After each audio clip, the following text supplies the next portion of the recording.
So, Demir, Danielle, may I begin? Yes, please do. We're live. Okay. Well, welcome to everybody. I'm Jeff Gedmin with the American Interest, and we are live from Washington, D.C. So, to all of you and wherever you're joining from, welcome.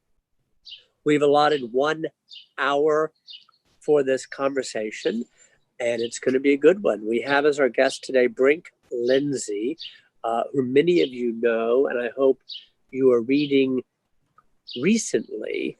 More about that in just a moment. Brink is a graduate of Princeton and Harvard, a background in law. He was a vice president for years at the Cato Institute. He is now at the Niskanen Center as a vice president and director of its Open Society project. And he's written 3 terrific, stimulating papers this summer. And we're going to talk about them in just a moment. But first of all, Brink, welcome to you, and thank you for making time. Well, thanks so much for having me on. Thank you. So listen, I'm going to dive in, Brink, and I'm going to ask you a handful of questions. Consider me the warm-up band, and you're going to say whatever pleases you about the questions I ask, but in 10 or 12 or maybe 15 minutes, I would like to open it up because we have a splendid group in Zoom, many colleagues of yours, and then we have a wider YouTube audience today, including TAI subscribers, and I want to make sure that those who are inclined to get in the conversation have a fair chance. So, Brink, you've written 3 papers, and they're all published on the website of the Niskanen Center. One is titled What the Pandemic Revealed. The second is called The Dead End of Small Government. And the third is called Free Market and Limited Government, Free Markets and Limited Government Reconsidered. The first question I have for you, Brink, is I read these papers as having a broad public policy audience, but I have the sense that there's more to that than I describe. Who are these papers directed to? Who are you speaking to principally? And what's the general argument you're trying to advance? Who are you trying to reach? In general, writers write because they're trying to work something out and trying to get something out of their system. So the prime motivation was simply trying to work out what I thought in light of the shocking events of the pandemic and how that brought into focus a whole bunch of ideas that had been swimming around my mind and made them gel in a particular way. Beyond that, as you mentioned, I was at the Cato Institute for more than 2 decades, so I spent a big chunk of my career as a professional libertarian, and this 3-part essay series is a kind of breakup letter to my own libertarianism. So it explains how, even though there are many insights from libertarian thought that I continue to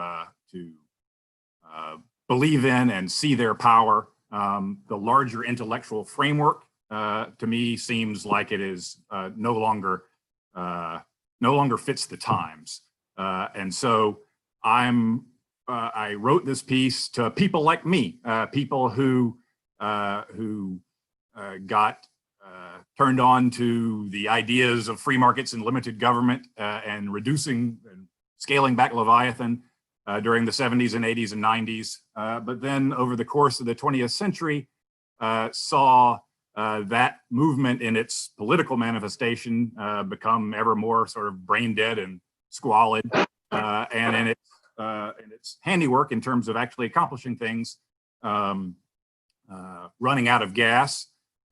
And then beyond that, a whole range of problems emerging during the 21st century, most spectacularly and recently the pandemic, to which cutting back government just isn't responsive. So it was especially just living through this pandemic and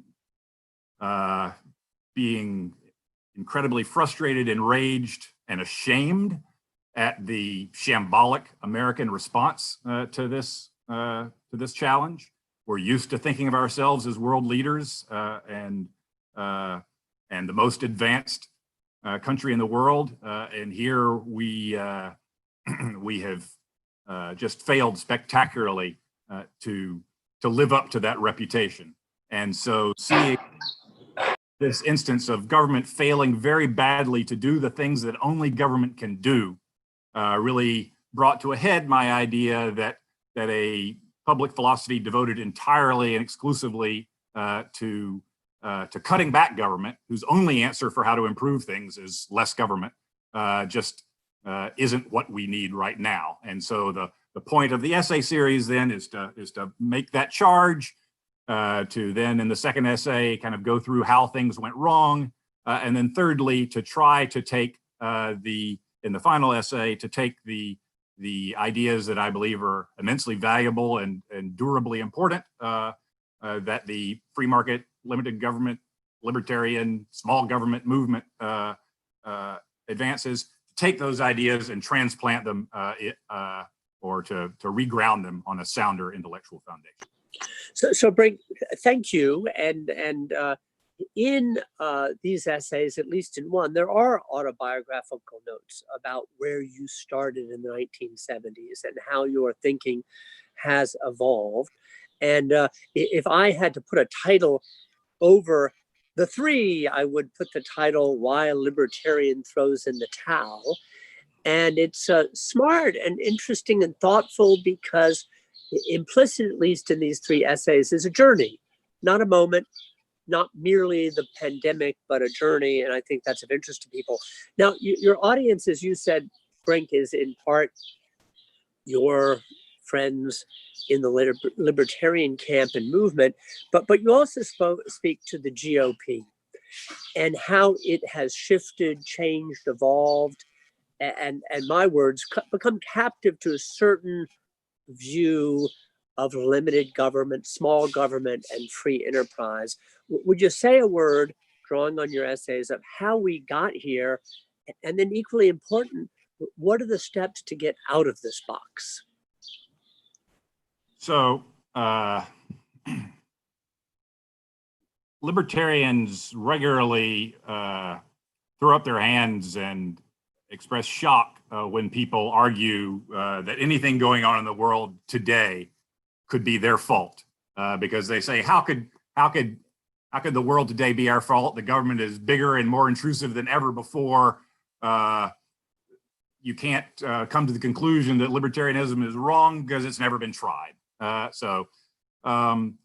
But as I try to demonstrate in the second piece, The Dead End of Small Government, I believe that the libertarian, free market, small government movement has had a profound influence on American politics. It's just that its influence has been selective. That is, it is true that principled adherents to small government across the board are a tiny minority, a statistical asterisk in the American electorate. They are an intellectual force, but they are not a political force. So when those ideas go out into the world, their reception is selective. And in the way I tell the story, over time, the parts that stuck were the parts that appealed to donors, low taxes, and less binding health, safety, and environmental regulations for the business community, and then to a kind of just populist alienation from and cultural disaffection from the cultural mainstream, of which the federal government is one part of this sort of larger coastal elite that people in red state America feel disconnected from and resentful of. And so this kind of very unfocused, just generic, free-floating anti-government animus, not attached to specific policies to actually reduce the size and scope of government, but just a general contempt for government, for public service, for meddling bureaucrats. All of that, I think, has helped to turn the Republican Party once its small government policies kind of achieved as much as they could. It helped the Republican Party to turn towards this kind of performative populism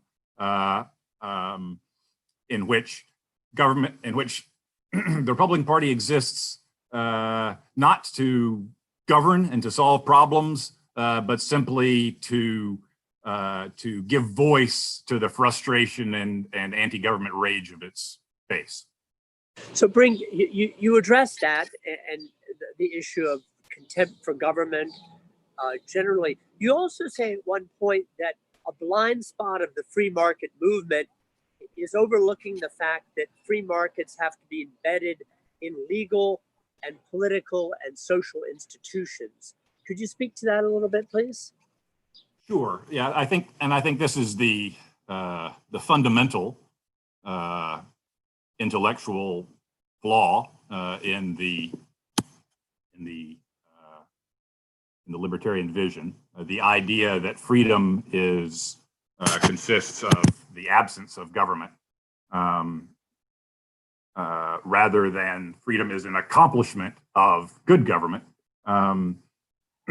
leads to a misunderstanding of freedom. Don't understand what its greatest threats are, and particularly don't appreciate non-governmental threats to freedom, and therefore have libertarian movement never really understood the civil rights movement or feminism because they didn't understand threats to freedom that come from sources other than government.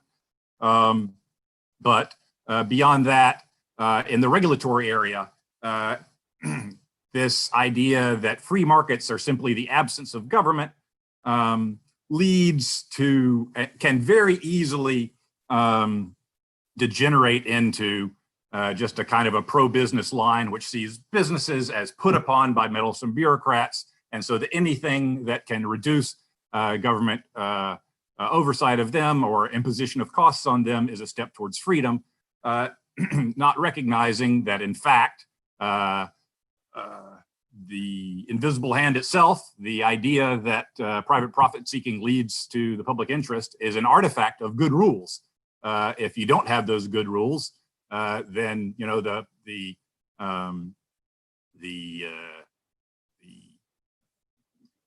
pursuit of private interest in Somalia in the mid-90s did not redound to the public interest because there was no institutional structure for guiding private profit seeking or private interest seeking to the public good.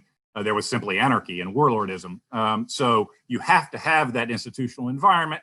And when you don't understand that, you regularly attack those parts of the regulatory state that are important for good market functioning. And you have a blind spot about those areas where government isn't imposing on business, but government is actually helping business out by subsidizing it or by shielding it from would-be competitors. Brink, if I may move from the general to the specific, and your essays are a combination of the two, you it seems to me put together a number of different pieces of the puzzle that are both, on the one hand, political, philosophical, conceptual, or ideological, if you will, challenges with things that actually have to happen to move us forward. And one of the things that I took note of was you mentioned that we need a return to or a move to professionalizing congressional staffs, because that gets us beyond ideology and allows us to overcome some of the narrow special interest that pulls us apart or impedes us. That's but one piece of a much larger puzzle, but it was striking and interesting. Could you say something about that, please? Yeah, and I think it's a good illustration of how when you see that state capacity is actually a precondition for a thriving market economy and a dynamic free society, you can see that raising congressional pay and increasing or raising congressional staff pay and increasing the size and professionalizing the legislative staff is exactly the kind of thing that populist small government folks would seize upon and rail against and demagogue against as rewarding the failure of Congress by giving it even more money when it hasn't done its job. But in fact, it's extremely necessary. So Steve Tellis, my colleague at Niskanen and a political scientist at Johns Hopkins, and Lee Drutman at New America co-wrote a piece for the Washington Monthly about 5 years ago, making this argument to give Congress back its brain. And they pitched it as an alternative to campaign finance reform. So if we're worried about the corrupting effect of money in politics, almost all of the focus has been on the attackers storming the Citadel, that is, the lobbyists with their money trying to get into government and influence things. Almost no attention has been paid to fortifying the Citadel, making government less vulnerable to entreaties from special interests. And what political scientists tell us is that the main way lobbyists get their foot in the door in the first place is through what's called an informational subsidy. That is, the government needs information from the industries it will regulate in order to regulate them effectively. And the more dependent it is, the more likely it is to be fed a bill of goods by self-interested purveyors of information. And that's exactly what we have in Congress today. We have over a period, since the 60s and 70s, when the scope and complexity of government policies has exploded, there has been actually a diminution in congressional staff. Some congressional support organizations like the Office of Technology Assessment have actually been closed. And still today, Congress is in a kind of pre-civil service era of patronage appointments. It's 20-something kids of donors who fill out congressional staffs. Those people are, fine folks, but they're expert in nothing. And so when lobbyists from, huge financial institutions or drug makers come in the door and say that if you trim back any of our privileges, the world is going to come to a crashing, fiery end. The staff supporting the legislators don't have the information, the expertise to tell their bosses otherwise. So this dependence on interested parties for the information needed for the formulation of policy is a particular and important area of state incapacity. A buildup of the state's capacity to gather and assess information is an important part of good governance and a thriving market economy. Brink, thank you. I'm going to open it up now, and I'm going to take Bill Galston, Giselle Donnelly, and Phil Wallach in that order. Bill, you first, please.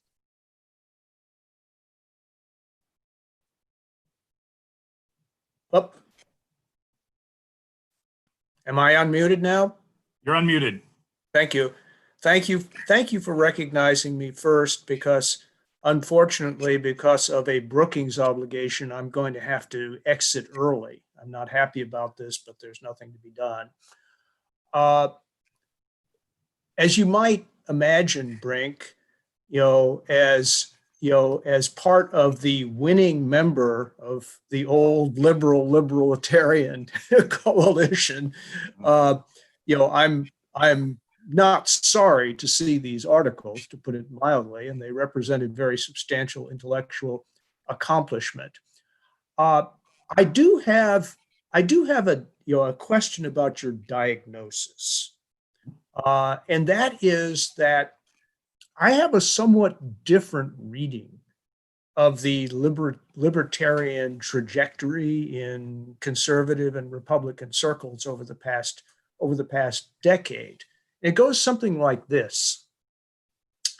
The Tea Party revolt occurred, it was misinterpreted by Republican elites as an essentially libertarian revolt, a revolt on behalf of smaller government. And certainly Paul Ryan and the group that he represented saw it in that light.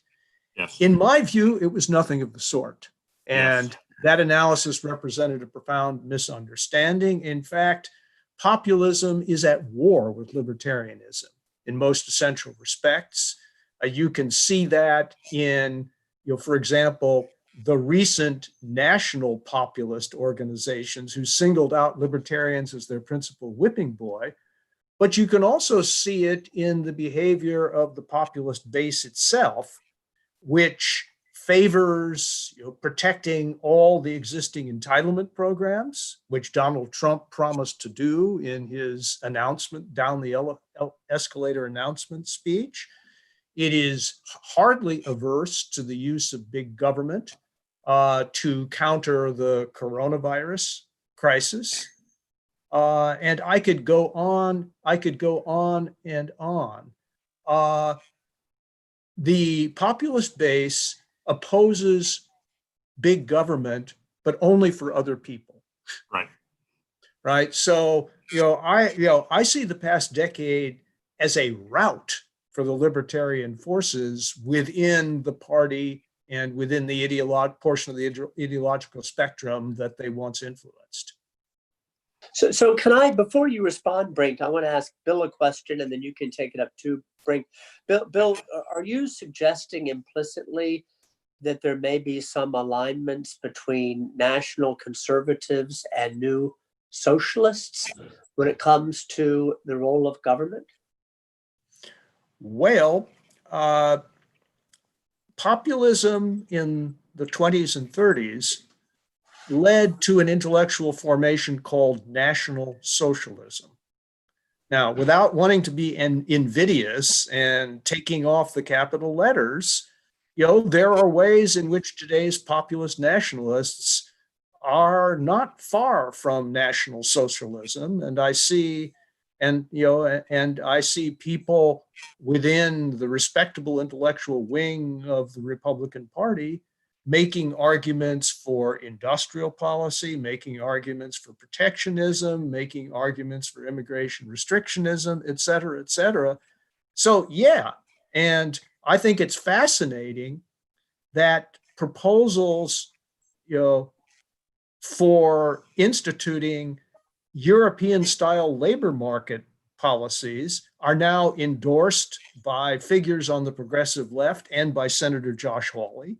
I mean, I could go on. The answer to your question is yes, this is more than theoretical. You can see it happening. Thank you. And Brink, back to you, please.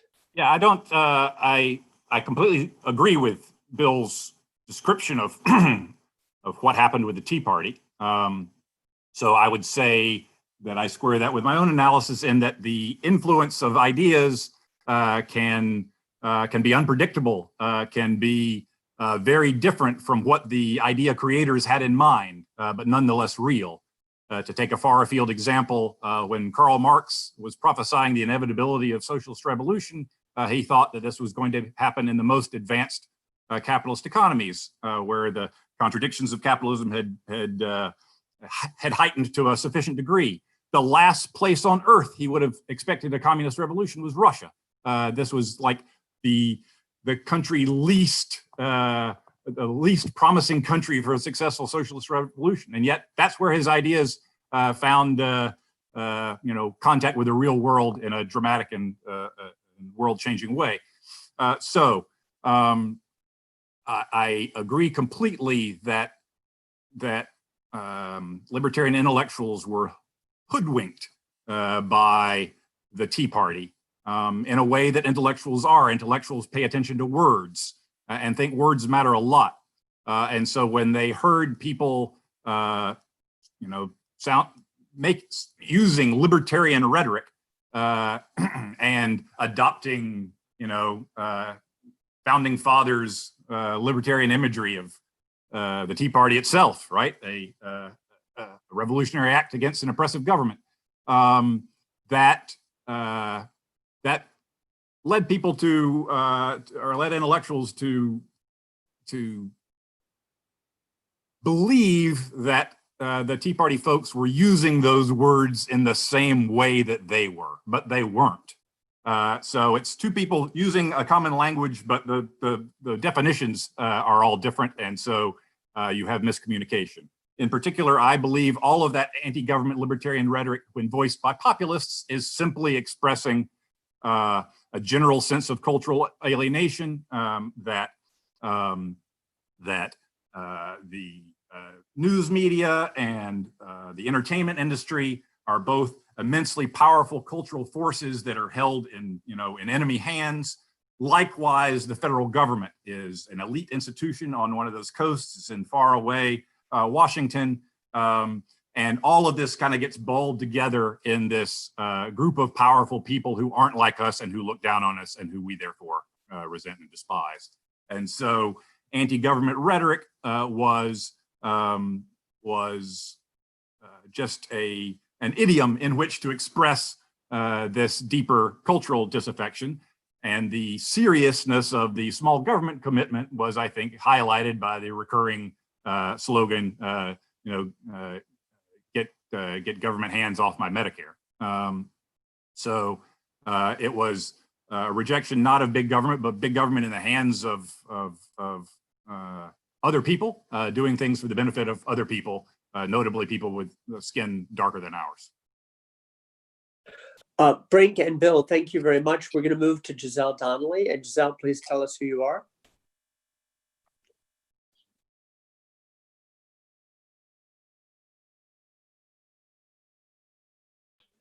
Do we have Giselle available? I got it.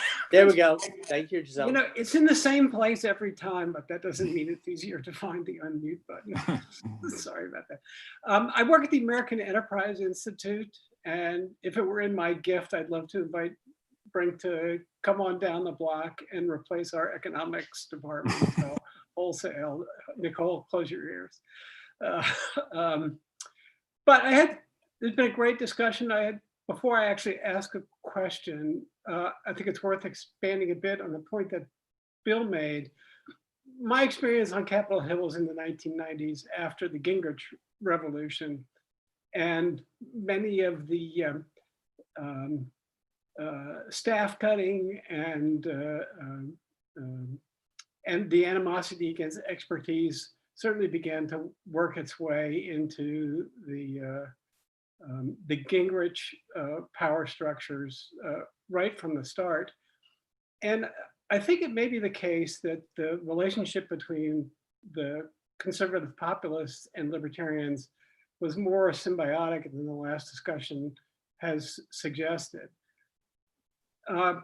People like Gingrich, I think, sort of helped to the degree that they were intellectually libertarian, helped to fan the flames and even to a certain degree to create the conditions for the Tea Party and the conservative populist movement as a way to get into power, that offered them a road to power that they would not have been able to easily get otherwise. So, I mean, it's probably a more complex discussion for another day, but something I want to throw out. But the question that I had is whether this journey, again, I do love these articles so much. I'm just sort of wondering about the pre-pandemic part of the road, whether there were things either in domestic politics or international politics over the last, say, 15 years or so. I think about things like the opioid crisis, or even our overall foreign policy confusion that sort of fit the pattern. Not simply, and it's not simply a efficacy failing, but to a certain degree, a moral failing as well. So, Brink, if you could sort of give us a little bit more of the backstory of your own conversion on the road to Damascus, that would be great. Lots to react to. First, though, awesome room. Love the background with the guitars. That's cool.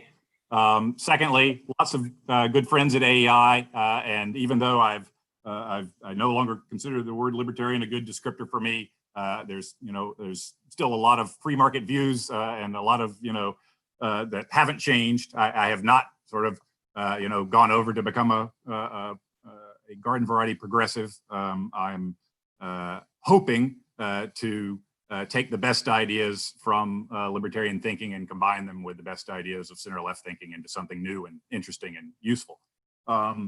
As far as Newt Gingrich in the genealogy of our current ruin, yes, he is a founding father of our current predicament. He was a Class A hater. He knows how to hate and how to mobilize hatred, and he knew how to use rhetorical loaded buzzwords to rile people up, and this kind of just anti-government animus, not a fear of excessive power, but just a general sense that Washington's no good, it's corrupt, it's a cesspool, nothing good could ever happen here. That kind of just nihilistic sentiment really got off the ground with him, and it was a mechanism for gaining power. So then, over the course of the 21st century, yes, we've seen a number of spectacular governance failures. Start with Iraq, then Katrina, then the housing bubble financial crisis, then the opioid crisis, and now the pandemic. That's quite a roll that we've been on. And so meanwhile, we have seen sort of what became clear during the 21st century was social developments that libertarianism didn't have a very good answer for, in particular this emergence and widening and deepening of a big class divide, particularly along educational lines, and for people in the, so a class divide along educational lines, and then a divide in the country along sort of density lines, people living in big cosmopolitan cities versus people living in exurbs and in rural areas. And the rural areas have been doing very, very badly. There's the majority of counties in America have been losing population, and so people who live there feel their way of life dying. So you've got sort of large stretches of the country that aren't doing well, and then large sections of the population that haven't been doing well. And to the point that deaths of despair, as Ann Case and Angus Deaton have titled them, have been surging during the 21st century, such that we had 3 straight years of falling life expectancy, mostly because of the opioid crisis. So there is a lot of dysfunction and pain in the country that doesn't get assisted by a generally rising tide. The core premise of free market solve everything is that if we have a rising tide, it will lift all boats. All we have to do is get economic policy right, get markets revving, and society can take care of itself. But we're seeing that's not the case. Brink, thank you. I'm going to call on Phil Wallach, please. And Phil, please tell us who you are. Hey, that's very cool. Can you hear me? Hey, Phil. We hear you. Okay. Hi, Brink. Really enjoyed these pieces. I'd like to ask sort of... Phil, would you just say a brief word about who you are? I'm a senior fellow in governance at the R Street Institute. Thank you. I'm wondering, Brink, to what extent by turning away from libertarians, whether that implicitly means returning toward somebody else, whether we're endorsing the government we have to some degree, or whether it's about saying that libertarianism has crippled our ability to have a function in government today. So basically, just sort of, we get this general suspicion of the state that populists and libertarians share, and that you, I think, are becoming frustrated with as non-constructive. But I guess I'm wondering, when we look at the performance of the institutions we have today, are you comfortable sort of saying the expert class we have today deserves our backing, or is that not what you're trying to say? Yeah, no, not at all. So I marinated in libertarian ideas professionally for decades, and I continue to see the great power and significance and relevance of many of those core ideas. Skepticism of centralized power.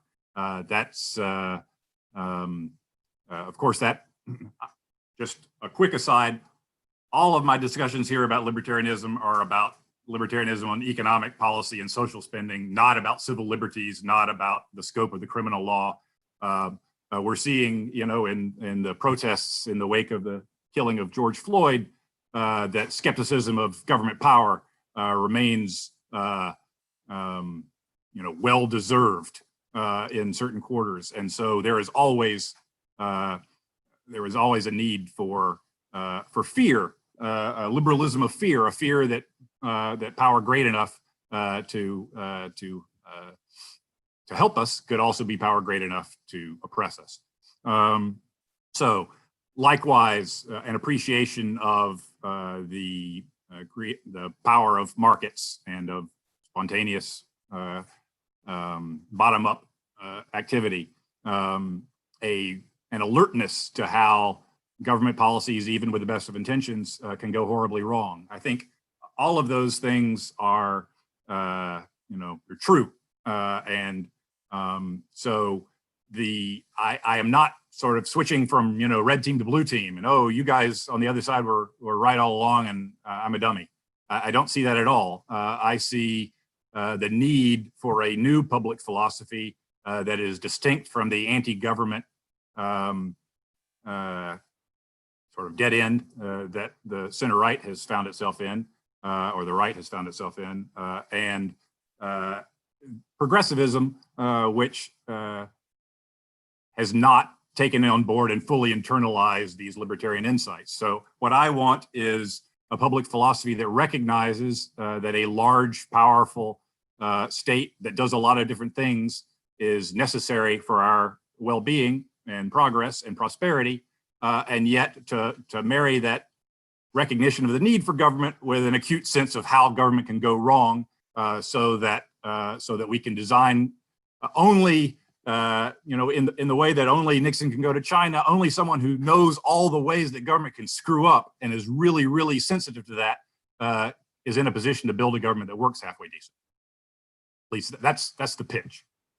So Brink, I'm going to jump back in with a two-part question.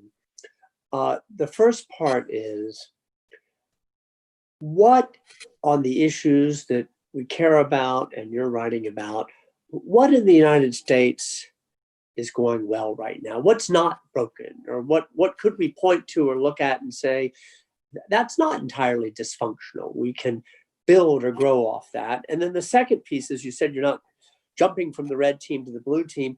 We may have a change of government in the next months. If you were giving advice to President Biden, let's assume that would be the Democrat president, how would you want a new administration to think about priorities? We can't do it all at once. And also in managing expectations. Americans may want all this fixed in a year. That may be unrealistic. Could you dig into any of that, please? So what's right about America? A whole lot. We remain, one of the richest, freest, happiest by survey data, best educated, healthiest group of people that have ever lived in human history. Right? This is, we have problems, but we should put them in context. So, judging on a world and historical curve, America's a great place. Judging according to how well things could be going under realistic but alternative scenarios, we're falling way short. So I think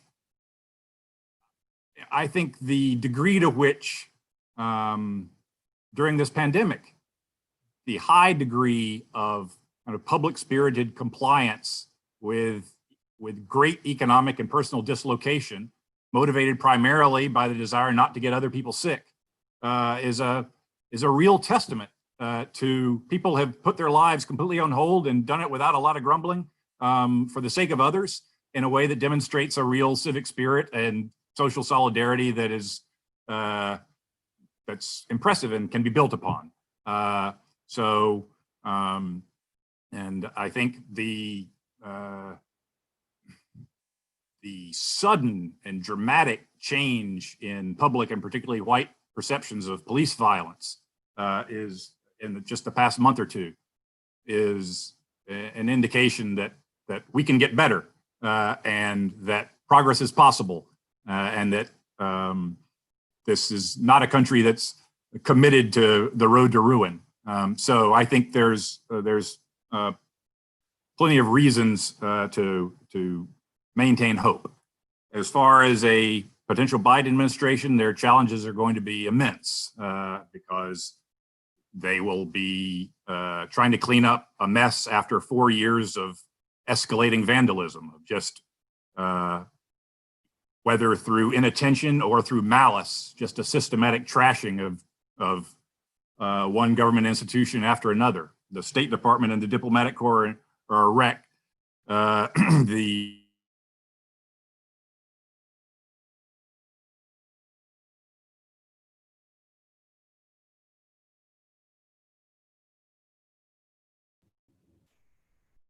is president. So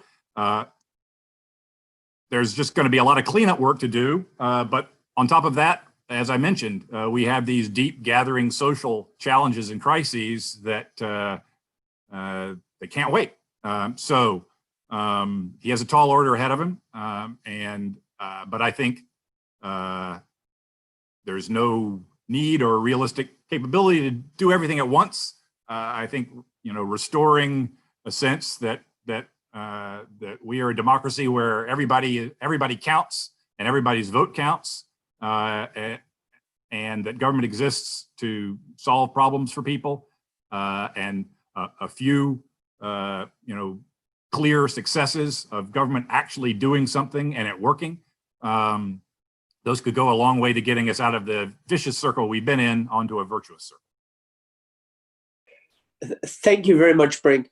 I'm going to call on two people, and I may be catching them off guard, but let me hear if they are hearing me and available.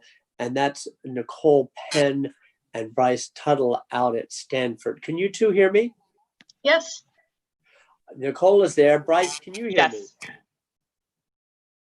Okay, so apologies if I catch you off guard. Nicole, you're in Washington at American Enterprise Institute, and I'm going to call you an early career professional. I hope I described that, more or less right. And Bryce, you're out in California at Stanford, graduating, Washington bound soon for a job here.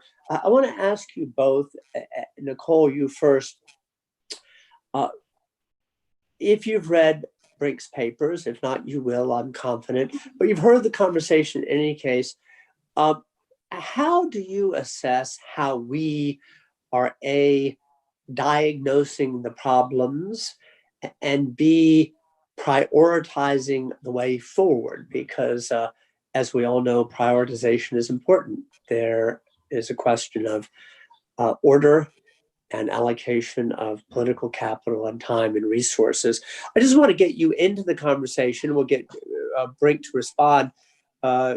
You're of a younger generation, both in different ways. I thought it'd be good to hear from you both.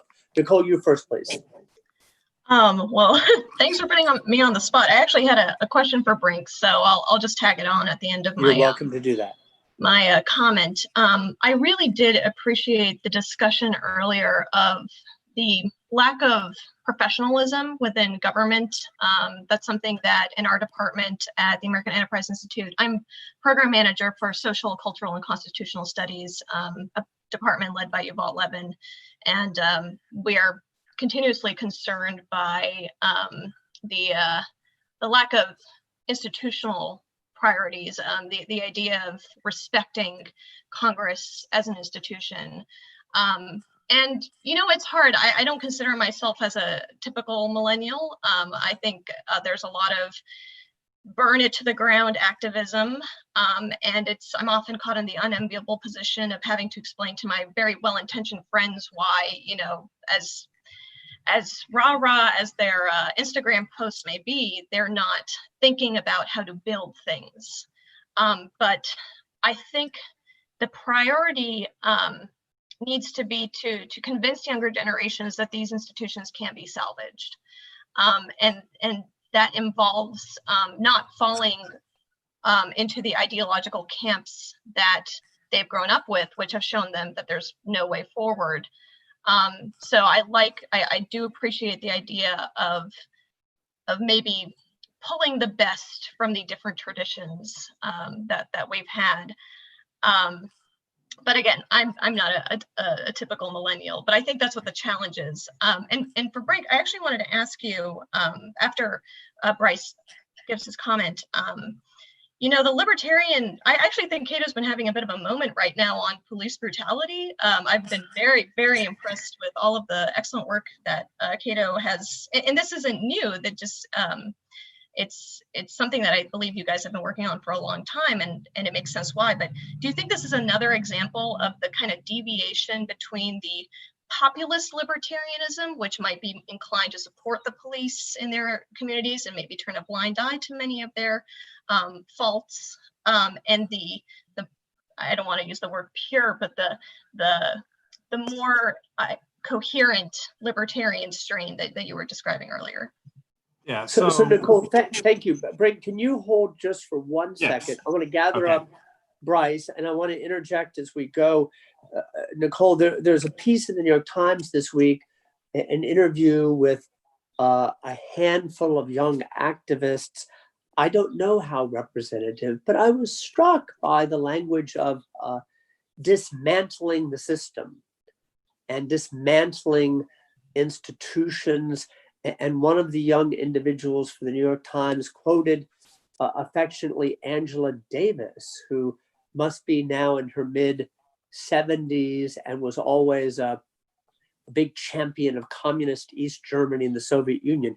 I don't know where that comes from. I don't know where it leads to, but it was striking, and there it was in the New York Times. So thank you, Nicole. Thank you for your patience, Brink. Bryce, let's get you in, and then we'll give Brink an opportunity to respond. Well, I very much agree with everything Nicole said, especially on sort of the idea of expertise and how that intersects. You know, I obviously just graduated from Stanford. Everyone out here is really mostly thinking about, even sort of the people who are activist inclined, have lost a lot of faith in the idea of working for government. I'm about to go into the government. I'm often trying to sell people, especially out here, on working for the government, even though it's not necessarily where we all want it to be, you know, politically, and even within sort of the bureaucracy, how much effectiveness you can actually have. And I think this idea of professionalizing, I was actually just talking to one of my friends about maybe working for Congress, and his sort of response was, well, I wouldn't really be thinking about anything. You know, I would just be sort of, you know, running around and not really doing anything intellectual. And Brink, your comments about professionalizing Congress and things that I've heard from experts sort of all around Washington about this need to sort of revitalize Congress as an institution that thinks about policy, as opposed to just sort of politics, really resonated on that front. And I think there is sort of this imperative from the perspective of actually recruiting sort of a next generation of policymakers and policy thinkers, of sort of making government a thing that seems to value expertise, even though I think in many ways it already is. The perception, I think in part actually born from exactly the forces, Brink, you're talking about, the sort of demonization of government, which I think is actually seeped from parts of sort of the libertarian movement into parts of the left through this sort of populist force, makes this sort of professionalization and rebranding, for lack of a better term, really necessary. So that's sort of where I'm at. So Bryce, thank you. And to all of you, before Brink replies, please read Nicole Penn in The American Interest. Please read our June 3rd interview with Ann Case and Angus Deaton. Brink, you mentioned their new book, Deaths of Despair, and read soon in The American Interest, Bryce Tuttle. Brink, back over to you. Okay, a lot to chew on here. So Nicole, you work with Yuval Levin, and he's a friend of mine, and I admire him greatly. And I think he's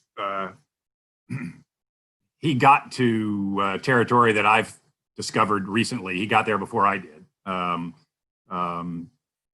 Seeing in the throughout the 21st century the shift in the challenges facing American society, such that simply restraining government was not the main challenge. And in particular, his most recent book on kind of institutional breakdown or institutional corruption, that is the shift from what he calls formative institutions that work and that to work acculturate people into that institution's mission, from formative institutions to performative institutions that become simply platforms for self-expression, is, I think, a deep insight and one of great relevance to a lot of what's going wrong in our social media addled age. You mentioned the good work that Cato has done on police violence and a host of other related issues, and so and I want to salute them and carefully distinguish what I'm talking about. When I've never meant in these essays to be attacking like what particular people at particular think tanks are doing, because that's a very refined part of the idea ecosystem of what I'm trying to trace the whole history of ideas as they go from the academy into political reality and took twists and turns that people didn't anticipate. And that's a different story from just looking at what people at the Cato Institute are doing. But at the end of the first essay, I make a careful qualification that my criticisms here of libertarianism are about its economic and social spending policies, not about civil liberties, the scope of the criminal law, or foreign affairs, where I think skepticism of overweening government power remains very much of a live and important way of looking at the world. And I would say, to Cato's great credit, over the course of the 21st century, it has significantly expanded its work on police issues, on mass incarceration, on the drug war, as well as on the endless wars abroad. So bless them. I think it is interesting that on the policing front, that is, on the one hand, a restrained government power, stop armed agents of the state from killing unarmed citizens. It's also, though, can be seen as a state capacity issue. We have to have policing, and therefore we should have it that actually serves and protects rather than oppresses and brutalizes. And that leads you in a very different direction than a sort of, a radical libertarian anarchist, anarcho-capitalist who will thrill to calls for defunding the police and the idea that we can live without policing at all. I think all that's fatuous nonsense, and it's sad to see it crop up on the far left, as I've seen it, on the libertarian right. But at any rate, you are completely correct to say hats off to Cato on the police issues, because they've been documenting these problems for a long, long time. On the breakdown in faith and expertise and in expert problem-solving government that smart people coming out of Stanford would be excited to join. Let me just first make a book recommendation that I think really concretizes these issues of state capacity in a very readable and kind of viscerally affecting way. And that is Michael Lewis's most recent book, The Fifth Risk, where he, in his wonderful Michael Lewis prose style, profiles people in the plumbing of government, people safeguarding the nuclear arsenal from nuclear accidents, people predicting, trying to predict tornadoes, people helping the Coast Guard do search and rescue, and profiling immensely clever, ingenious, dedicated professionals doing cool things that are really necessary to our collective well-being. And yet that is not the image of the government we have at all. The image we have of the government that has been, beaten into our heads by decades of anti-government populism is just, from George Wallace, the pointy-headed bureaucrat who can't ride a bicycle straight, through to this sort of vulgar libertarian image that the government is just the Department of Motor Vehicles and the post office writ large.